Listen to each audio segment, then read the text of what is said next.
Tobela, my name is Mpashe Siokoma and welcome to the remote discussion. Today we're discussing the rise of blessers. And in studio I have my guest, Carol Machali, who is a notorious blesser. I have Mary, who is totally against blessers. And she's for human rights and she fights for them on a daily basis. Welcome, Mary. It's good to have you again. Thank you. Okay, and I also have Zinhle, who is a beneficiary. They call them blessees. So today we will be discussing the rise of blessers, the impact they have in society, and if there is any benefit for the women that are with this man. After the break, we have more for you. Welcome back, and you're still watching Remote Discussion with me, Mpashe Siokoma, and in studio, my guests are still here, and they're not going anywhere until we settle this matter. So I just want to find out from you, Zinhle, as someone who has benefited from blessers, and they call you guys blessees. Firstly, how does it, how do you feel by being called by names like blessee, gold digger? How does that make you feel? Honestly, I just feel the people that call us these derogatory terms are people that envy us, but who don't have the opportunities to live the lives that we want. So I'm not affected at all by the names that we are. Take me through a daily life of someone who is called a gold digger. How does your day look like? Well, I wake up in the morning and I go to the gym. And I come back and I probably hook up with some friends for lunch or so. I get back to my penthouse in Sandton. And it's a very free-flowing life. It's a free-flowing I don't have much stress because everything is catered for. There's no stress. I mean, you don't have to worry about rent or your bond. No. You don't have to worry about paying your car. You don't have to worry about the things that normal people worry about on a daily basis. Yes, definitely. Everything is sorted out. All I need to do is to just make sure that I'm on call. Whenever my blesser needs me, I'm available. And then otherwise I can just carry on with my life. Just tell me, how many blessers do you have at a time? No. I strictly stick to one. Like the blesser that I have now, I've had him for about 4 or 5 years now. I met him when I was still in a university, and that's when we met, and he paid off my whole university tuitions. Right now I'm a postgraduate because of that. He gave me money. He still gives me money on a monthly basis. My family is living proper luxury at home because of the money that I get from him. So you'll never feel the need to use your degree? There's no need really, because the reason why we study is so that we work hard and we're able to put bread on the table. I put bread on the table lying on my back. Sorry, Pasha, can I come in? Okay, I'll come to you, Mary. Okay, I'll cool. come to you. All right. I just want to find out one more thing. So you're saying lying on your back. Could you be more specific? What do you mean by that? No, in essence, I just mean that I don't put much effort into it. I don't have to wake up early and go to work and work hard and be stuck in traffic and whatsoever. I see you are very eager, Mary. Yes, just before you say what's on your mind, you remember, guys, that Mary comes from a women's organization called Toronto in Centurion, and she has been involved, with women upliftment, women equity, and you name it, anything to do with women, she has been on it. So what's your challenge with gold diggers? My challenge with gold diggers or blessees as follows. What if that man dies? What will happen with your life? And government has presented so many opportunities to young ladies. And why can't you use, you're educated, why can't you use those opportunities Why should to I advance? use it? Why should I use it if I can get a lifestyle that's way above? To advance your life. Okay. Do you know, sorry, Pasha, okay. do you know how many lives do you ruin? The families that you ruin. That's not my problem. Really? That's not Okay, my problem. okay, just hold it for me. I can see it's getting hot in the studio there. But Mary, I just want to find out from you, I haven't really gotten the gist of your concerns with regards to the gold diggers and the blessers. Okay, I understand that you are pointing out, especially for her. I don't really want it to get to a point where we are pointing fingers at each other. I just want to find out, from a general point of view, that what would be your concern, with regards to these blessers and the blessees, and at what point do you find it to be a challenge? Is it when somebody is receiving money, when somebody is graduating, or what concerns do you have? Can you just lay it out for us in that line without specifically having to have a go at Zinhle? Okay, my concern is this man has got a family, spending money on you, neglecting his family. Who said he's neglecting his family? They probably neglect. We've got cases whereby women come to. My guy caters for everybody. His family is totally How taken do you know care of. that? Because I know. Okay, thank you, Mary. We actually have a blesser today. You guys at home there, you most probably noticed that we are not in our usual studios. We are actually at a location I'm not gonna reveal the area, but this is actually one of he's actually a blesser. It's a blesser's house. We just wanted to come into his environment and see how a blesser lives from day to day. And he is in studio. He has joined us. I have introduced him before as Karel Mahali, but he's gonna tell us what it takes to be a blesser. And what type of life is he living? Well, it doesn't take much. You just need money. Okay. I think it's a question of lifestyle, really. And I'm not too sure I understand what the whole controversy or why it becomes so sensational about this specific type of lifestyle. Because if one really gives context to this discussion, right, is that it's been happening in our communities for a very long time. I mean, traditionally, you had our parents and so forth. Men could date or marry more than one wife.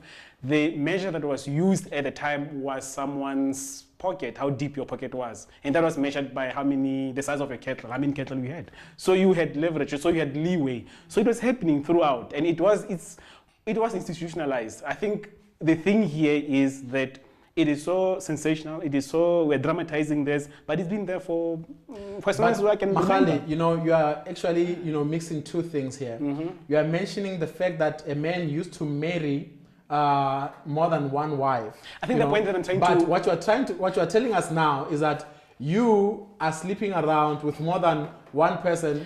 I mean, who knows? Maybe 5 or 6. But I just want to find out from you. I mean, there's no comparison, really. There is. It's immaterial how many people I sleep with. The point here is not so much about marriage. The point here is you had choice. The point is that you can be with more than one person at a time. Options. If you felt there were options, correct. If you felt like having more than one partner, you could. And that was, the critical criterion at the time was how deep your pockets were. So it's nothing new, really. Mary, what do you say to that? This is totally. I'm totally against this. That's all you know, that you are against it. I mean, no, I am Of totally course you are. against this. I mean, those days, I mean, or those years. You ask her what's going to happen to the wife what's going to happen to her. I can ask you the same question. What's going to happen to the wife if the husband dies? At least that wife is insured. It's ridiculous. She's on policies. I think personally, what Do you think?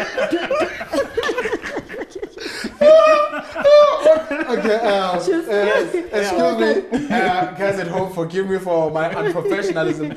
But Mary, I didn't mean to laugh. Yeah. But I think it's your own choice, really, because if you're gonna generalize this and say that automatically if you're a gold digger then your future is doomed, that's false. Like I said, for myself, I've benefited from this relationship. It hasn't only benefited me but my family as well. So it's a contract, like any contract that would. Do the wife know you? Okay. She doesn't have to know his me. family But know you you. missed the point. They don't have to know I'm not me. missing the point. Just to Yeah. So and health-wise, Zinhle, just before you continue, with regard to Zinhle and Mahali, you know, we understand that so far it has been working for you. You have benefited from it, but you know, there's a clear, you know, there's a clear correlation between poverty and you know, the blessers. You know, for one, you have pointed out a number of things that you have graduated. So are you saying that without your blesser, you wouldn't have graduated? Chances were very So slim. if there were means for you to graduate without your blesser, would you have needed your blesser? I don't think so. I think I would still have opted for him.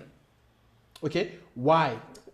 But It's- what's the it's- point of the question? I mean, what's the point of the question? It's really baffling. What's the point of the question? No, you know, we need to... The correlation between poverty and blessers. No, we need to find out your role in her life or in these women's lives. You must understand that people who are poor are most, you know... Vulnerable. Yeah, they are vulnerable to somebody who can come in and say, hey, look at me.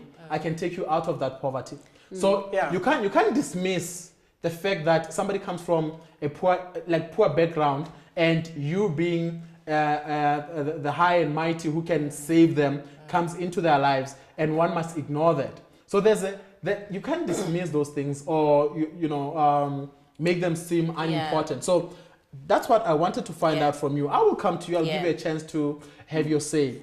So you need to tell me right now, you know, that the things that you have counted about this man is that you live in a house that is freely paid for. You live in a house, you drive a car that's fully paid for. You went to varsity, got a qualification that you don't need. Now, I want to find out from you that if you got all those qualifications and your house and your penthouse, you are to get it yourself, and you are to be financially at the same status as your blesser, would you still need a blesser? And that's exactly what I was saying, that I would still have gone for him. Remember, it's a conscious choice that I did, whether I was poor or not. It just has so happened that at that point in my life, he came through and I was less fortunate or less disadvantaged. But I would still go for him any day, any time, because for me, it's convenience. Convenience it is. Exactly. What Why else should should I I work do? hard and Lifestyle, sweat preference, yes. and still live a lavish lifestyle that I've always dreamed of? And most people, most women, I think she represents them, who envy us. I do Who represent envy us. Those women love and they wish, they can only dream to live the life that I'm living. So that's why it gets so emotional for them, because they're yearning for what I have. and they can't get it. Okay, just Mary, just hold on. Ladies and gentlemen at home, you can see it's getting heated in the studio. I mean, people are enjoying being gold diggers. People are enjoying being blessers. And, you know, we're having women from the Toronto Women's Organization who just want people to be free. We don't know what's happening, but please stay tuned.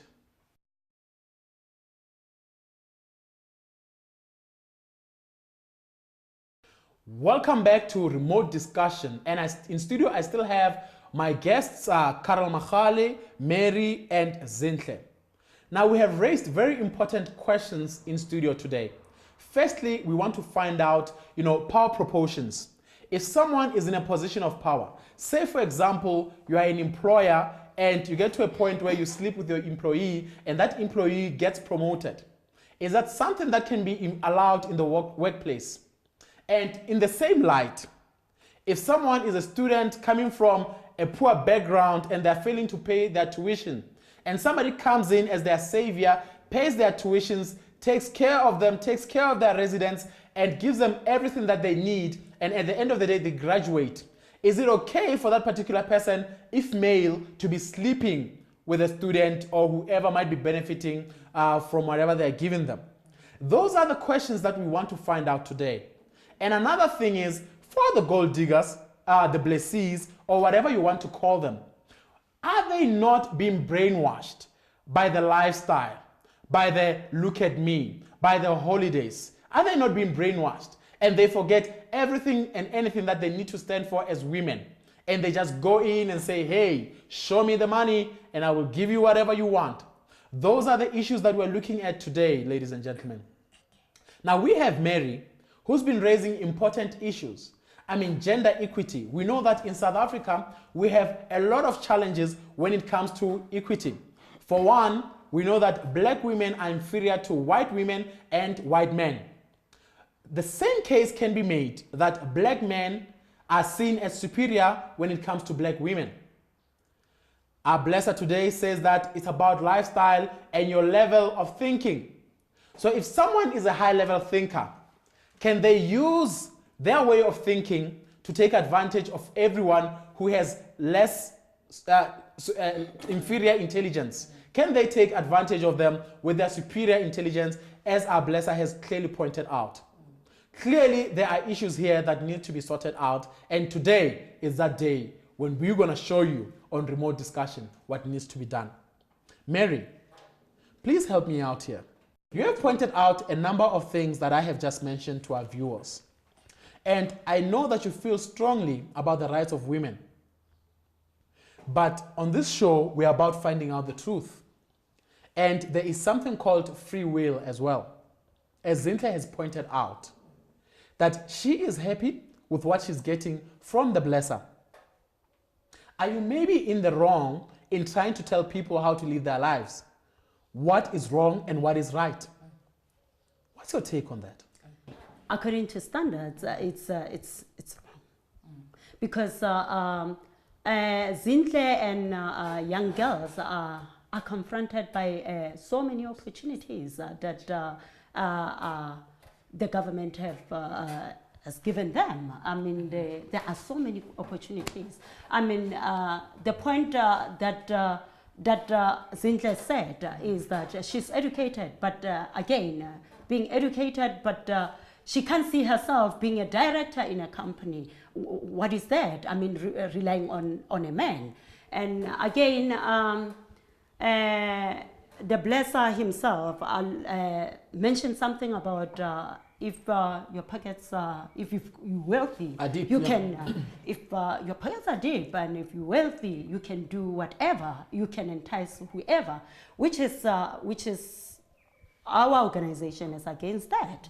And our organization is against the health, based on the health issues, the HIV, based on the peer pressure that Zinhle is suffering from, because Zinhle is one in a million students who benefited from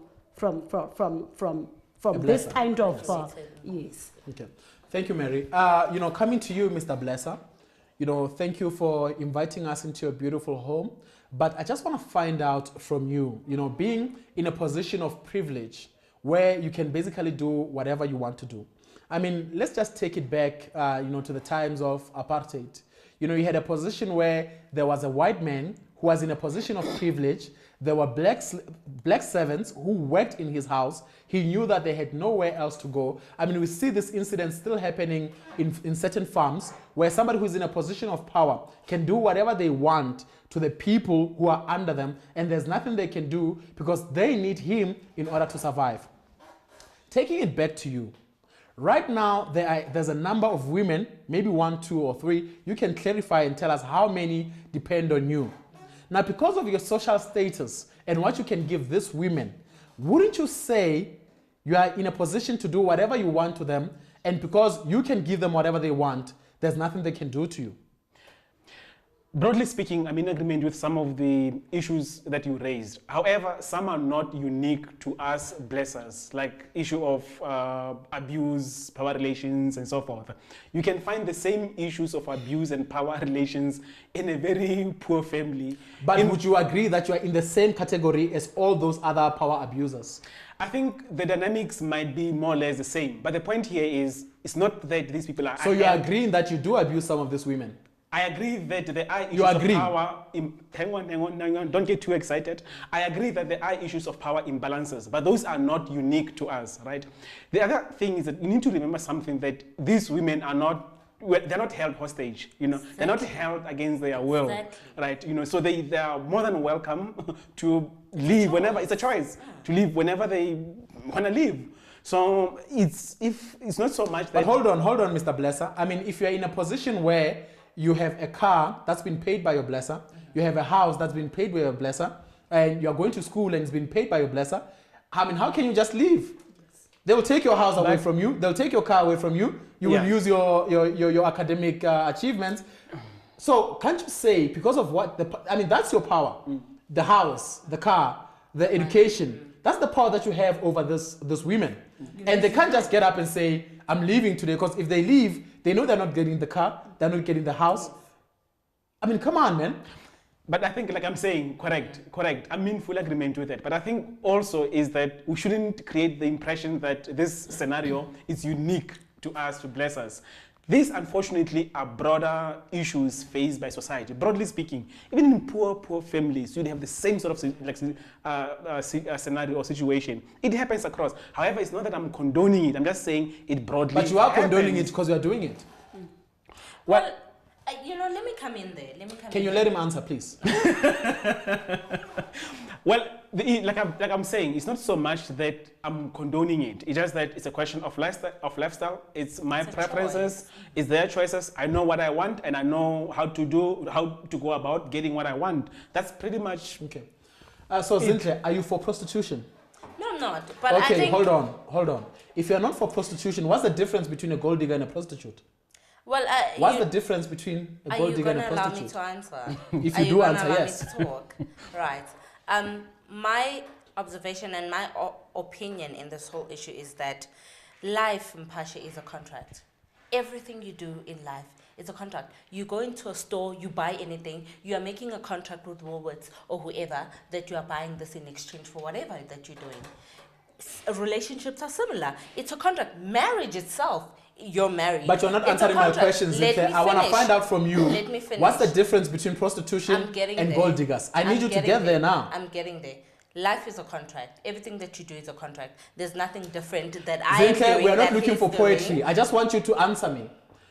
What's the difference between gold diggers and prostitution? Even if it was prostitution, what's so wrong with it? Even if it was. Can you, Mr. Blesser, let her answer? I don't know what's the difference. Because I don't fall under that category. Which one don't you fall under? The prostitution.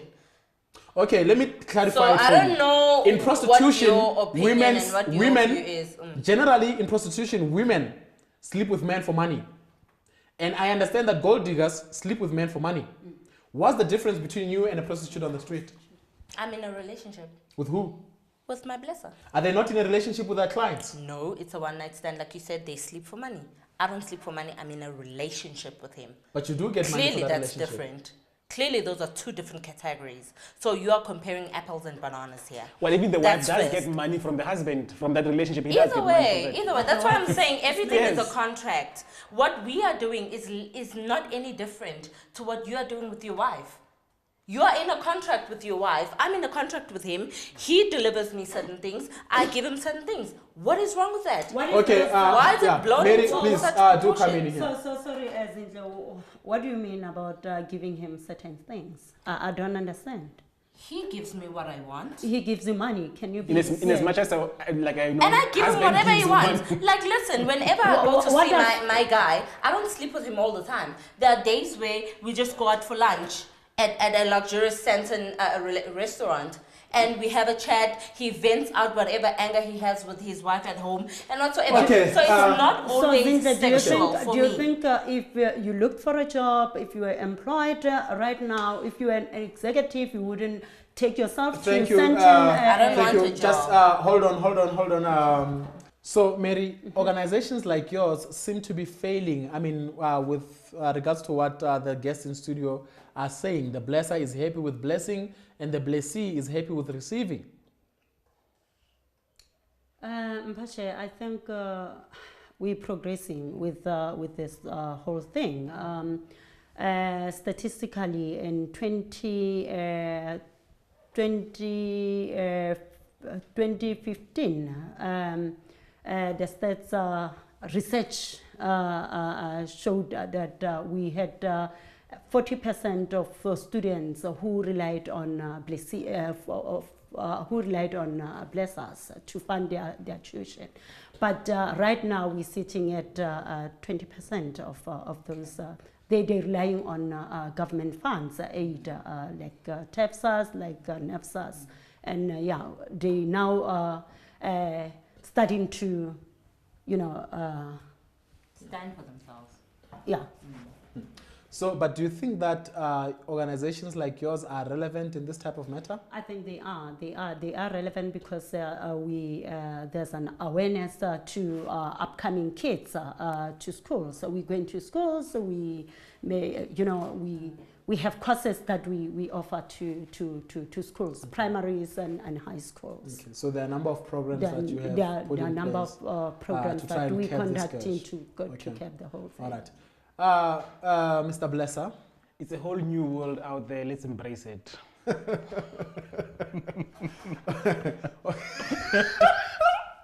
Okay, so Mr. Blesser, in closing, what would you say? Are you still going to continue? I mean, from what Mary has been saying, are you going to continue with your lifestyle? Well, I don't know what Mary was saying, but I'm definitely going to continue with my lifestyle. I think it's about choices. I think it's about lifestyle. I think it's about, it's a whole new world. Let's embrace it. Zinhle? Well, my closing arguments would just be that, you only live once, Mpashe. Live your life the best way you can. And obviously make it safe for you, right? If you're going to engage in the kind of relationship that I am in, make it safe for yourself. Obviously, don't try and not get exploited and so forth. But as far as I am, I'm perfectly happy with the life that I'm living right now. Okay. So, ladies and gentlemen, you heard it here on Remote Discussion. I mean, this topic can go on forever, but you at home have the moral right to make what's right for you, to make the decision that's right for you. You heard from the blesser. He says, hey, if you want to be blessed, follow me. And then you heard from Zinhle. She says she has benefited. She's living the life. She has whatever she can dream of, and the blesser is willing to pay with what the blesser is willing to pay, and he's willing to do whatever it takes to make her happy. I mean, if you're at home as well and you feel that this lifestyle, you are under peer pressure or you need help, women, the Toronto Women's Organization, where Mary comes from, they're ready to help you with whatever you might need. Now, ladies and gentlemen, we have come to the end of our program, and we hope you have enjoyed everything that we have shared with you so far. Make your own decision. Do you like the rise of blessers, or do you want them to fall? See you soon. Viva la raza!